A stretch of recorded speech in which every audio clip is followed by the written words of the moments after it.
I have the power sluts. I'm the power slut. The power slut. I love that it defaults the transcript to slot. The slot. So instead of slut machine, it would be slot machine. It was slot machine both times. You won't do anything.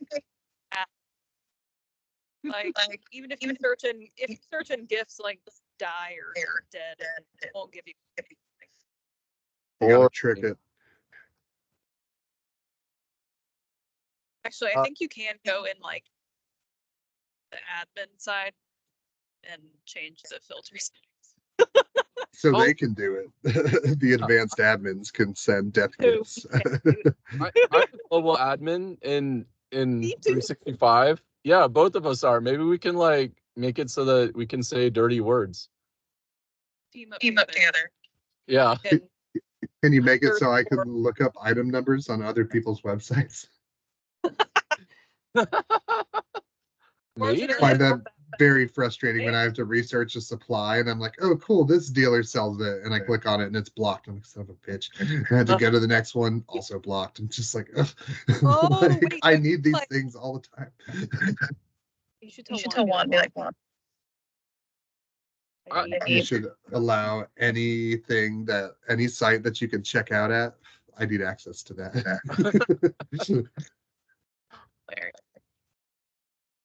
What's funny is so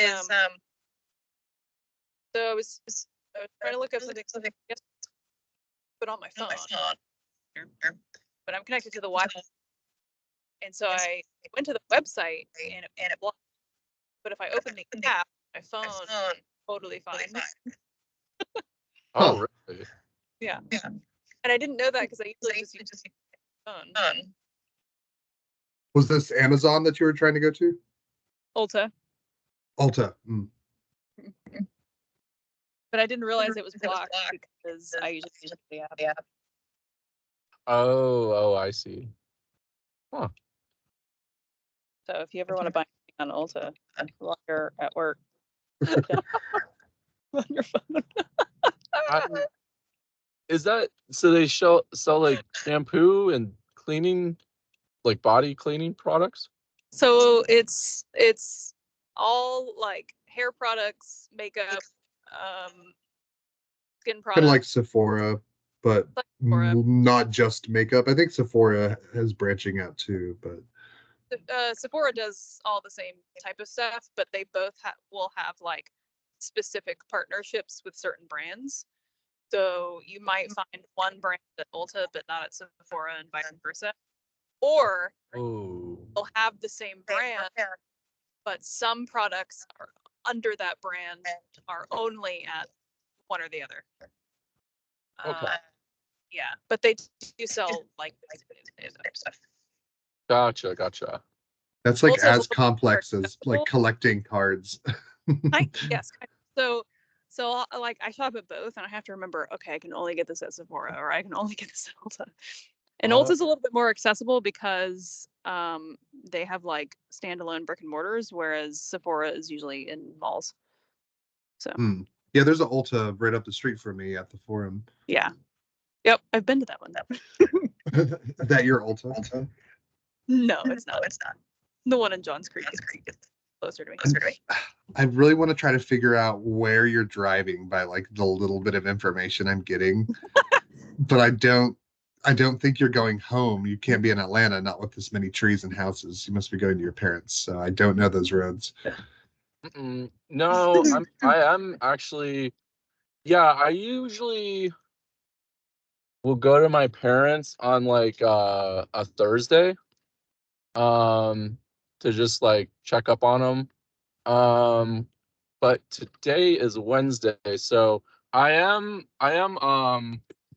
going home, but I take this like shortcut to basically go through like a residential neighborhood. Are you in the Highlands then? Oh, what? Are you in the Highlands then? It might be. Does the Highlands kind of butt up against Briarcliff? Yeah. Yeah, It probably is. It's like Briarcliff on the south side, like between North Druid Hills and like Oak. Yeah, I had to start taking a detour through this neighborhood because some jackalopes set fireworks off on the roof of an apartment building on La Vista, and it set the whole apartment on fire. And then they shut down like a whole chunk of La Vista, which is kind of ridiculous. Yeah, that's a big old road. All the Starbucks that Greg and I used to work at are in the Briarcliff, La Vista, North Druid Hills triangle. Oh, yeah. So you probably, yeah, you know, like exactly where I'm at then. That's awesome. Yeah, it's my stomping grounds, that little five. Yeah. Did you Oh, write Thomas was here anywhere? No, I'm not that cool. Oh. I should have. I would love to do a stupid scavenger hunt, like find this thing I wrote when I was 19, but I didn't plan ahead. WUZ for was, not like spell it right.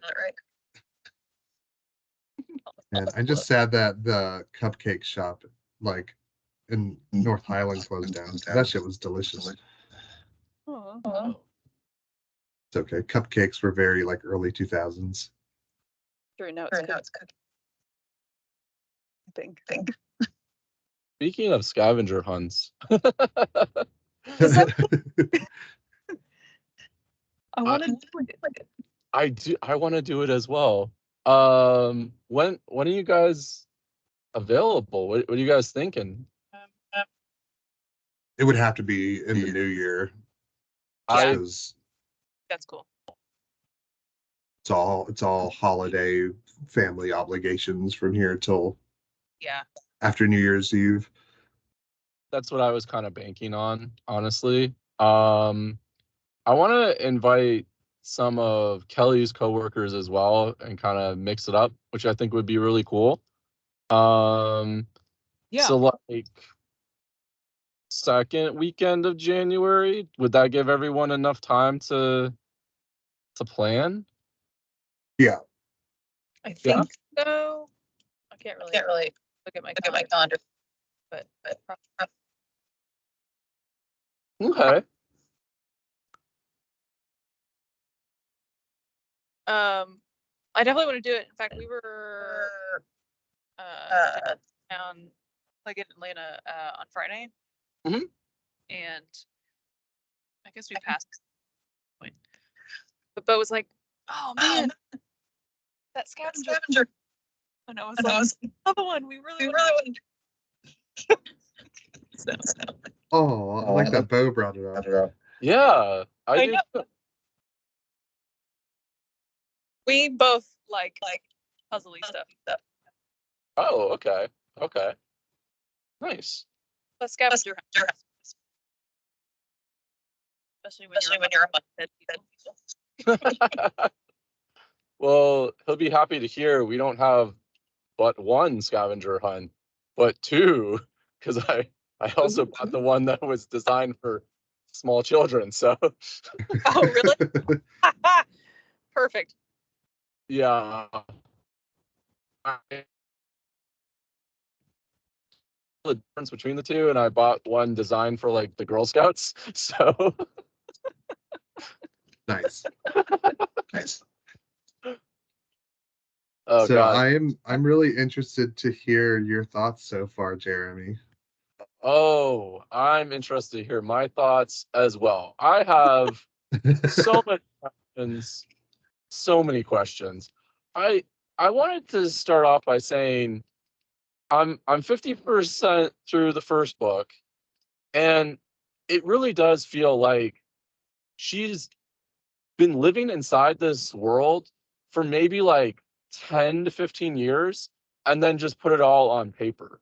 Like I feel like in J.K. Rowling's mind, she was like living in this other alternate universe and like pretending that she's like a witch and just designing all these things around this alternate life. And then she just put it on paper like 10 years later. It just feels too in depth and too real. Like she thought out every single little detail for that to not be the case to me. You know what I mean? Yeah. Yeah, I mean, she must have basically, with how long it would have taken to write this. I mean, it took over 10 years for all the books. And then Yeah. who knows how much at the beginning before she, like, got published. there's this like I don't even know what channel it was on. It's like a sort of a graphical movie about her life. But it wasn't like so it's like a TV movie. Huh. But I mean, it came out. I should say like it was up until I think all the books were but really pretty good for what it's called. But it's sort of implied that I think she wanted like she went. I don't remember where she went to college, but I think she always wanted to be a writer of sort, and she always had this idea in her head for like a long time. Ah, that makes so much sense. Yeah. But I can remember like a few scenes in that movie where they have her like at a coffee shop and she's like, writing these on napkins or in a notebook or whatever. Mm-hmm. And they have her character, like the person who's playing her, like imagining like while she's sitting in the coffee shop, seeing like Dumbledore walk by, or you know what I mean, like she's seeing it in the world the real world that she's living in, to sort of imply like just imagines it as she goes throughout her life. I don't know.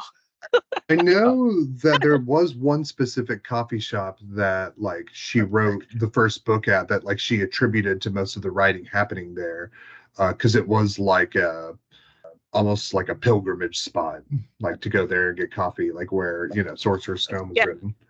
Yeah, I think that's probably true. Mm. I also I had this thought as I was reading the book. It seemed like and there's nothing wrong with this. So I'm not like, downplaying it or making it seem like it's a bad thing. But as I was reading the first book, I was like, wow, this is like the ultimate wish fulfillment, and I'm so ready for it right now. And I love it, because it's like, oh, no one likes you, you're weird, you wear baggy clothes, you have glasses that are all taped up, you have no friends, you live in a cupboard, and then suddenly these letters come in, and you're super special, that you have this amazing lineage, everyone knows you, you're famous in this other world, here's a bunch of gold that's in like Gringotts, everyone knows you, and everyone wants to shake your hand, and suddenly you're like whisked away from this horrible life, and I was just like, wow, this is really, really hardcore wish fulfillment. And it's not a bad thing, but I loved it. But did you guys get like that same similar sense reading the first book? Yeah, it's almost like I don't want to give in to any hype, but it's supposed to make all those things fire off in a kid's brain, like almost in a like, oh, I know exactly what you'd like to feel, like, oh, that you were misunderstood, and then now it's like, oh, everybody loves and appreciates you, and here's a bunch of money. So like it's a solid technique to hook those children. Like regular world, there's a magic world. Yeah. Yeah. You don't have any friends, and you get beat up by, the big kid, and your parents don't understand. Well, I guess, your parents are dead, but I mean, that's not really part of the wish fulfillment. But it did, yeah, to go along with what Thomas was saying, it does feel like she was just trying to hit every single trigger that would make like a young child that's reading it, like, really feel like they're there. Because it's funny, as soon as he gets all that money, he immediately spends it on like what, 7 or 8 different types of candy, like immediately. Yeah, it's like the first non-school thing he buys is candy. Yep. Yeah. And honestly, like he probably help guarantee that they probably candy in it. You know, Yeah. you get like I don't know. You're only alive because like we're in jail if you die. Yeah.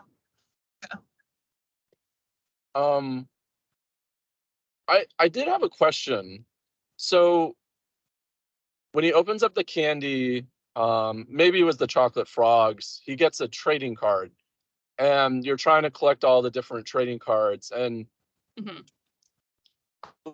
his trading cards that he gets is Dumbledore. So he can see Dumbledore in the card for a short period of time, but then Dumbledore leaves and he's no longer in the card.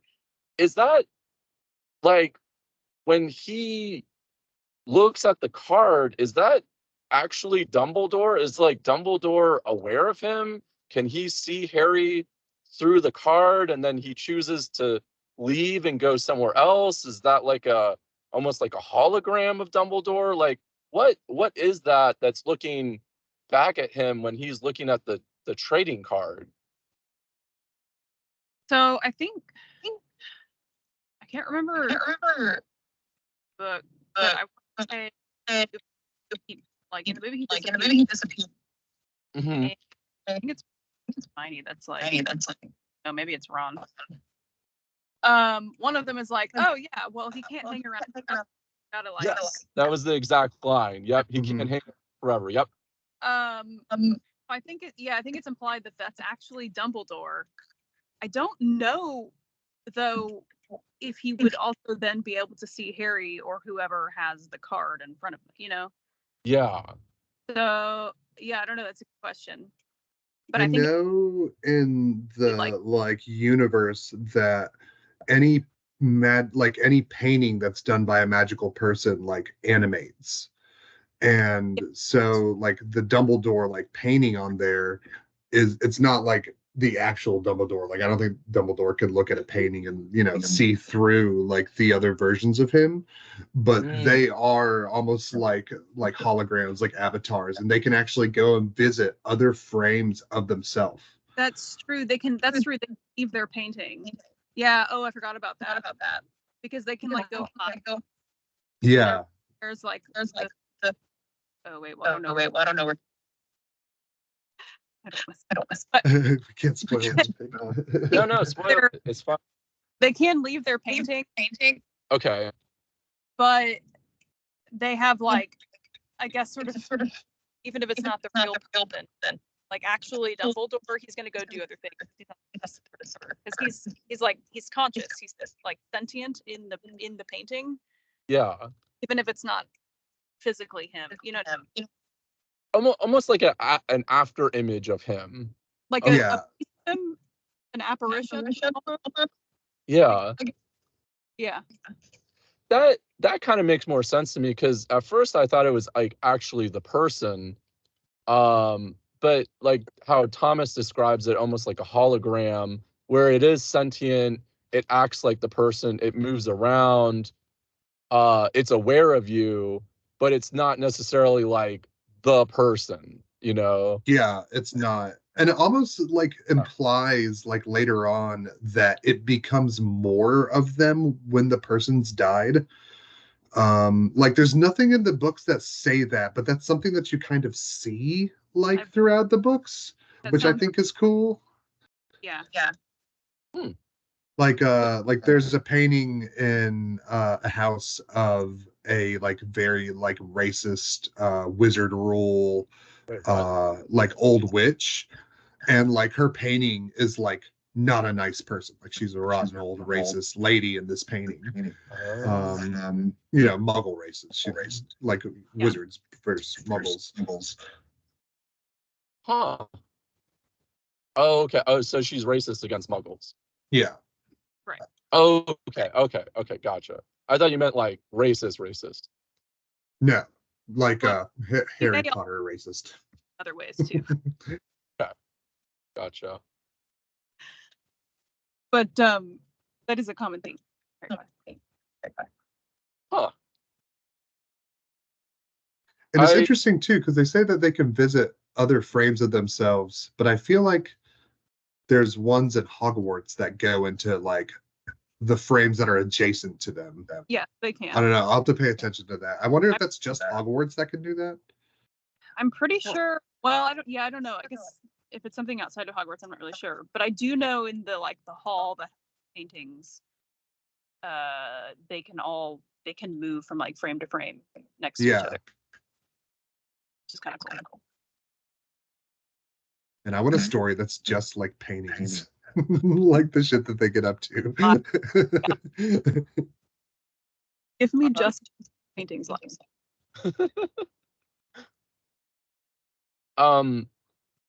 I brought this up briefly with Thomas, and I don't want to get canceled, but I'll just lightly touch on it. When I was talking with Thomas, I did feel like for the time that it was written in terms of like all the different types of people that were included, I did feel like it was very progressive. Like I felt like there was wizards from the Middle East, wizards from India, and I definitely noticed it like right off the bat because I don't feel like that was very typical for children's literature at the time. Would you agree with that or no? No, I mean I agree. I don't think it's. Look, I've read a lot of young adult, and most of them. Well, okay, maybe, but at least at the time, were very one-dimensional. I suppose, like white characters, not like I don't know. I agree. Yeah. I suppose the only thing, like a big thing it might be missing would be like gay or queer relationships, but also it was like the 90s when this first came out, so come on. So that was really Like- as common, I would say, right? What? Yeah, definitely not. Yeah. When, like, Thomas, when would you say they started putting more of that into young adult fiction? Probably in the I mean, last I 5 would to 7 years. yeah, And- like within the last 10 Never. years, that's got to be. I don't see it happening much before that, except for, real niche stuff, like Right. things that were written to be inclusive in that way specifically. But Yeah. also, I don't read a huge or take in a huge body of like young media like that. I mean, the most recent book that I read that was probably young adult was uh the Hunger Games series. Yeah. Had Yeah. its own, like it did good as far as trying to be inclusive and considering that, but that also wasn't the focus of the story either. Mm-hmm. Right. And it could be argued that it's pretty, like all of its heroes are, pretty toe-headed white people. Gotcha. Well, yeah, I didn't want to get too controversial, but like I did notice it seemed like she was very deliberate in making sure there was like a lot of diversity, which I actually thought was really cool for the time that it was written. So Yeah, but yeah. I agree. Because if you think about it, so the first book came out in like the late 90s, and then Okay. the seventh book came out. I think when I can't remember like the year it was. I think I was like a June, which would have been like. Yeah, 1997 was the first one, and 2007 was the last one. Yeah. Okay. So depending on when that would have been like freshman or sophomore.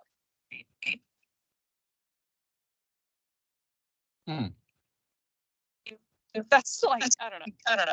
Like there weren't a lot of stories that books that have representation like that. Yeah.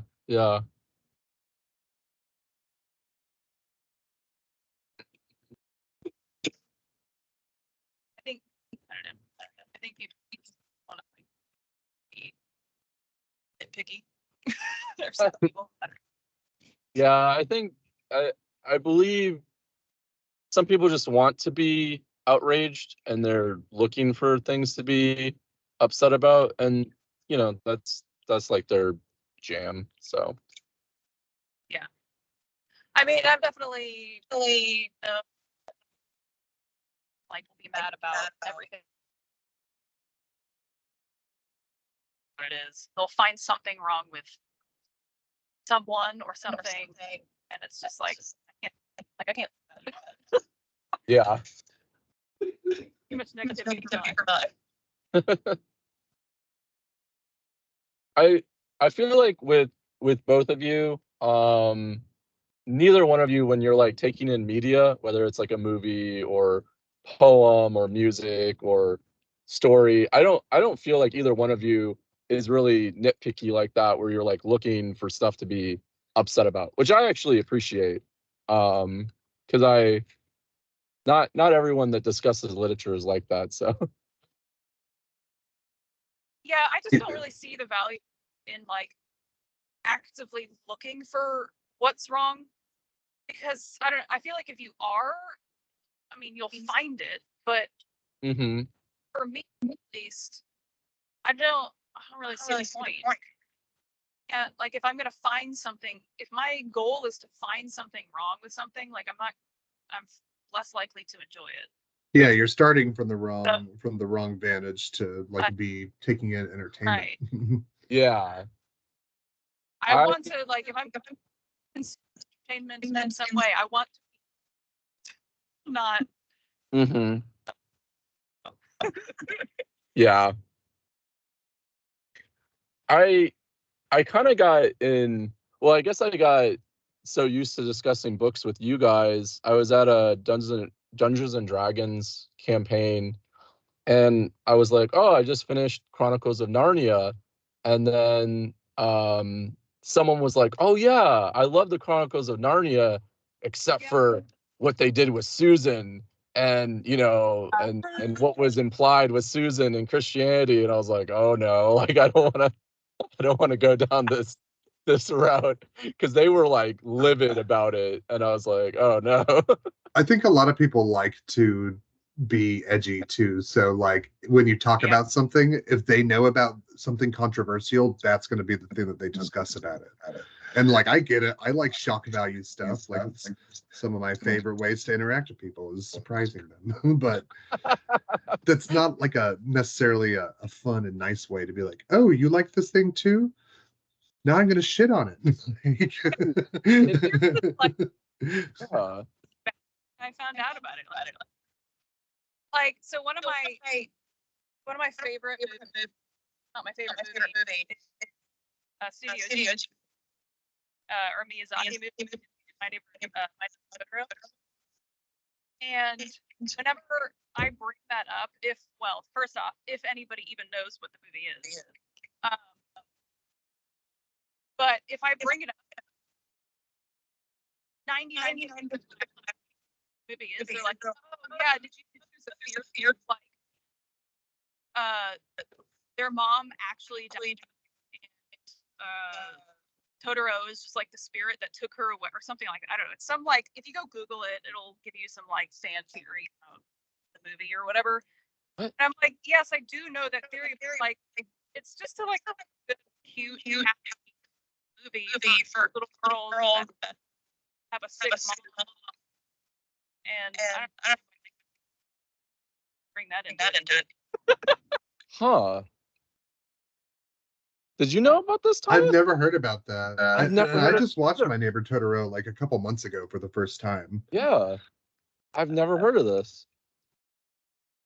But it's some like, I don't know, to do with like, because in the movie it doesn't show her dying, and to me it's not even implied that she did die. To me, it actually on a hopeful that their mom is getting better and will like recover and come home. but then I don't know, like half the time people want to like, oh no, she actually died, and they're like in denial, so they imagine neuro and it's Huh. like I don't know. I feel like you're looking too much into it. Yeah, like too deeply into it.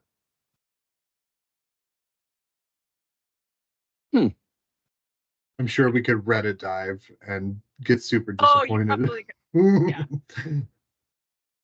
Yeah. Reddit to me is the worst about that, where they can take a giant body of work and then they'll just kind of laser focus on one weird scene or one weird thing that they found. Like, case in point, Stephen King's It. Reddit cannot let go the 3 pages of Bev having sex with the other people in the Losers Club. Nobody will let that go. I mean, that's Yeah. another example of like people like to be edgy. So the internet's the best place for that. Like, oh, you're Yeah. going to talk about this thing. I know this thing about it. It's the one. Yep. It's like Yep. the only thing I'm going to talk about. Yep. That I think that's exactly it, Thomas, where it's like, oh, you read this book that's 1,200 pages and, considered like a horror masterpiece, but did you know about the couple of paragraphs where they talk about child sex? And I'm like, come on, like, Yep, I was there for it. Yeah, but you know how long that book is? Like, it's cute.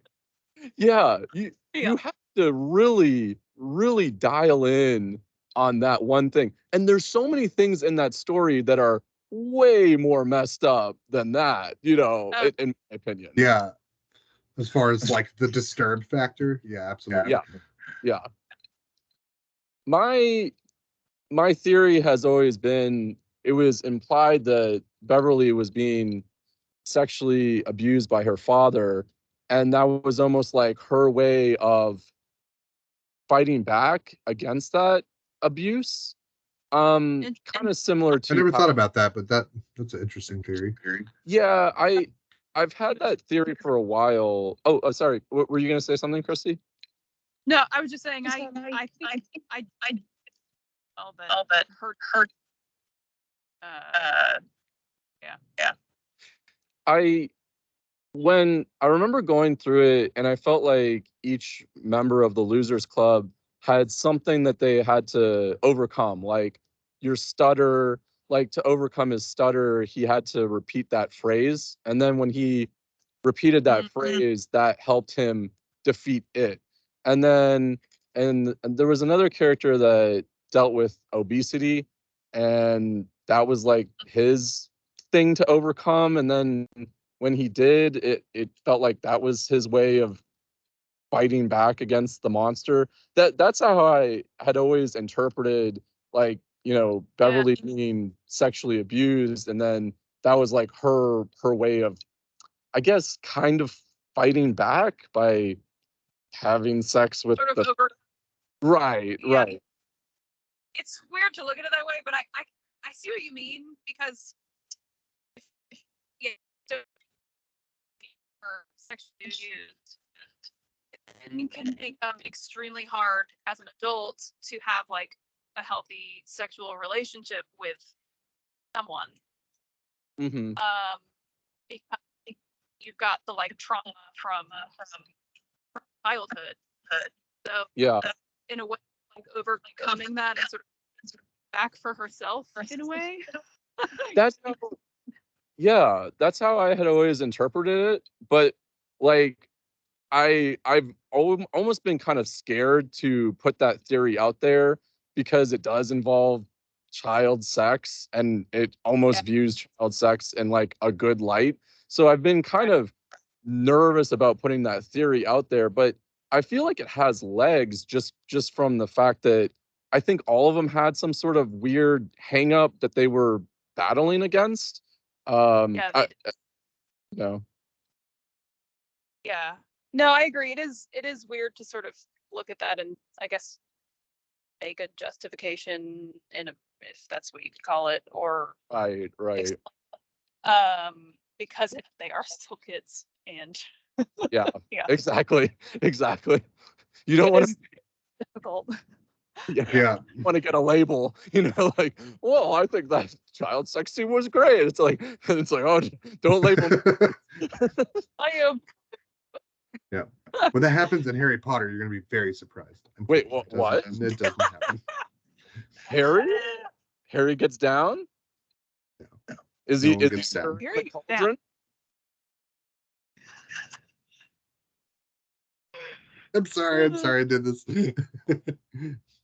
I think he should go for Hermione. Just saying. She always knows all the answers. She seems extremely smart. I'm not sure Snape liked her though. You said you're about halfway through the first one? Halfway through the first one, yes. I think Snape doesn't like her. Be a little bit of a Uh, to be fair, he doesn't like her as well. Snape doesn't seem to like almost anybody except for other Slytherin, it seems like. Yeah, Yeah, pretty much. that's a fair assumption. The Slytherin are definitely made out to be the bad guys. It doesn't feel like there's any redeeming qualities about them at this point in the book, because every house has a house ghost, which I think is super cool. So nearly headless Ned or nearly headless Nick. Yeah. He's a house ghost. He's cool. But then Slytherin gets a house ghost. And then I read the history of the Bloody Baron, and I believe he murders some woman, and then he's like covered in her blood. And it's like, oh yeah, so that's your house ghost. I'm like, dang, Slytherin are really, really, really made out to be like the bad guys here. Can't remember the history of him. I can't either, actually. I forgot it was Bloody Baron too, in fact. I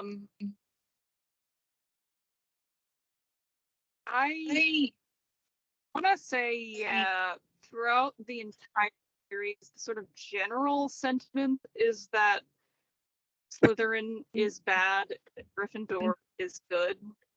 Mm-hmm. And then there's, houses that are just like there. Like Ravenclaw. Yeah. I see. Okay. Or heavily featured. I see. Interesting. Almost black and white. Gryffindor good, Slytherin bad. All definitely have redeeming qualities, especially if you go read up like the strengths and weaknesses of each house and like who would be usually belongs in each of the houses, and yeah, they all have redeeming qualities, but I think probably something that I would maybe dislike about the whole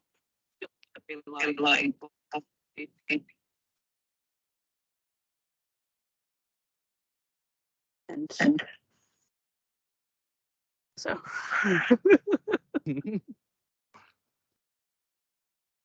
I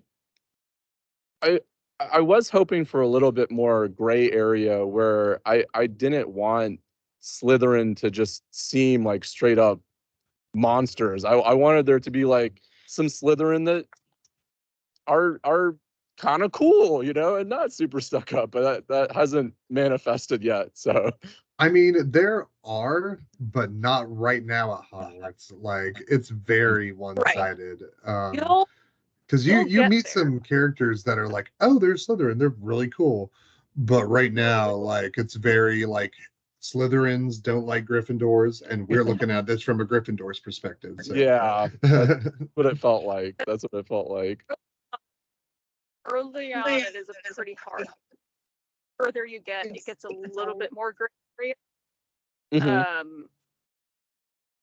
So yeah, you'll definitely meet characters from both sides that are like, oh, well, this Slytherin is cool, or Mm. Okay. They're there. I just feel like it could have been a little bit better. Nothing is so life anyway. So. Gotcha.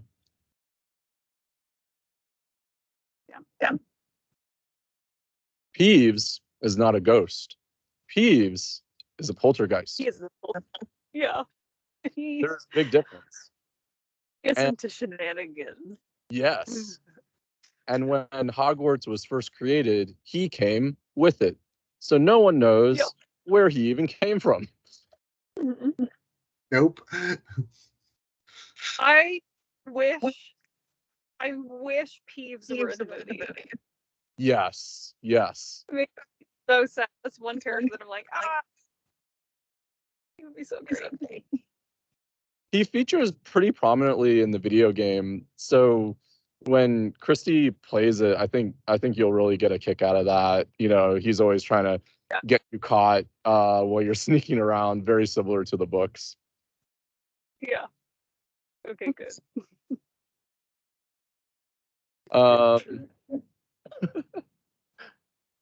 At one point, they tried to trap him in like a jar with like containment spells, but that just pissed him off. And then he had access to like all these like muskets and cannons, and I believe he was trying to murder the children with it.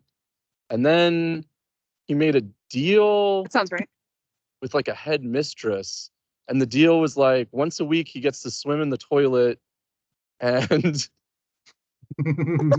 there's stipulations to the contract. And he was like, all right, well, you didn't try to contain me in like a jar like this other headmaster. So, you know, as long as he gets to, you know, there's like 3 or 4 things to like the contract that they basically agreed to. And that was like part of his history. That's cool. I need to go like read his history again because I don't remember everything about it. Hmm. Like that. Strong arm them into a compound. I love that there's a few quests with him in the game. Mm-hmm.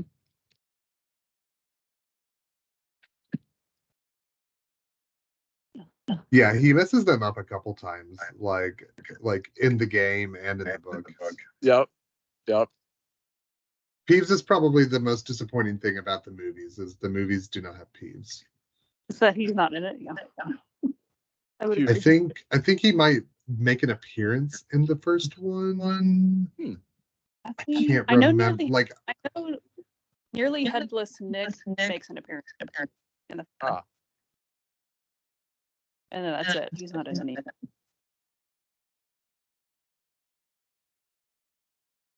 I can't remember if Peeves does. Thomas used to have a Harry Potter role-playing game. I did briefly. I started one for some friends, but we didn't continue with it. We did 3 or 4 sessions. It was fun. I totally want to do that. It's one of those things where you have to be really loose with the mechanics, because if you allow people to like do the spells that you learn from the game, then there's like these holes in their knowledge that don't make sense. And like also, if you're just able to do spells that way, like that are in Harry Potter, it's way too OP for a role-playing game. Like, like way too OP. Hermione is so ahead of the curve. Like she there was supposed to be like this midnight duel between Malfoy and Harry, but then Malfoy tries and tricks him to get him in trouble. And then Hermione's like, oh, let me just unlock this door, a la Hamora, boom. And I'm like, dang, like, how is she, you know, so advanced already? Well, she's a badass, but yeah, like, you know, like the wrong student learns the wrong spell. Like when you look at it critically, it's like, man, you could kill everyone there in the castle like real easily on accident. Whenever she can. Like, oops, I just made my wand spit fire and I don't know how to stop it. So now it just does that and just vomits fire everywhere all the time.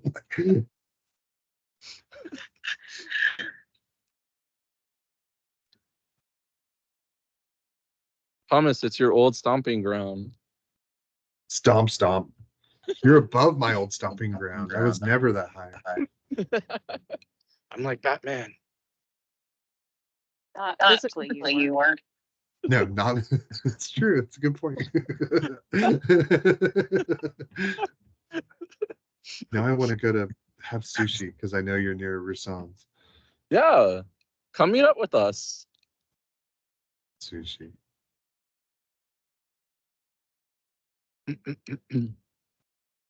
Oh, Kelly just pulled in her like monster truck. I love that she has a big. Oh yeah.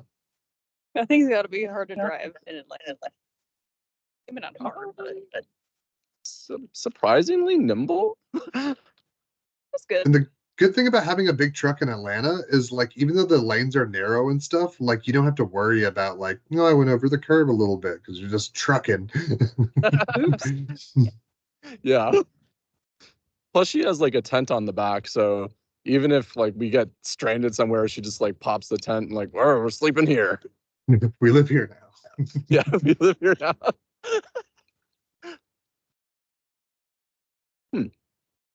Well, that was about an hour, but Yeah, we're at about an hour for recording. yeah. Well, yeah, I don't want to go way past like an hour, but like, what did you guys want to say anything else about Harry Potter? Probably, but it's probably another book. Yeah, the only thing that really stuck with me this read through was just like how good the pacing is. Like that's something I didn't think about because I was so Yeah. interested in it, but now looking at it more critically, like the pages just turned. I read 120 pages in one sitting. Yep. And it just happened. Yeah. Oh, I did want to bring this up though. Amazing recommendations from both of you. I can't stop watching the IT Crowd. I'm on season 3, and Comedy Bang Bang is also good.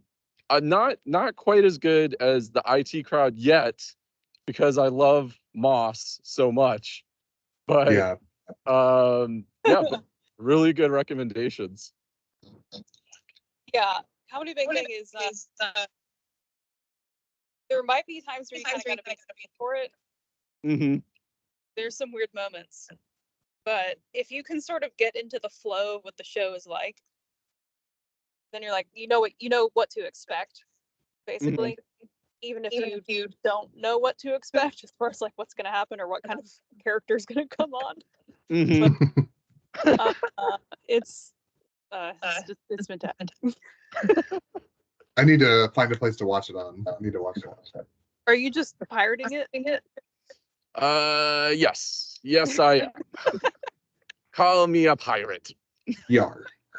Yeah, that's basically the only way we would be able to watch it because it's not on anything. Alright.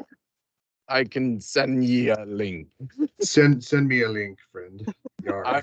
I will send both of ye a link. now I'm kind of talking like not Moss, but his like Irish compatriot in IT Crowd. You think Irish people are pirates? That's okay. There were probably Irish pirates. The Thomas. gay musical called Gay.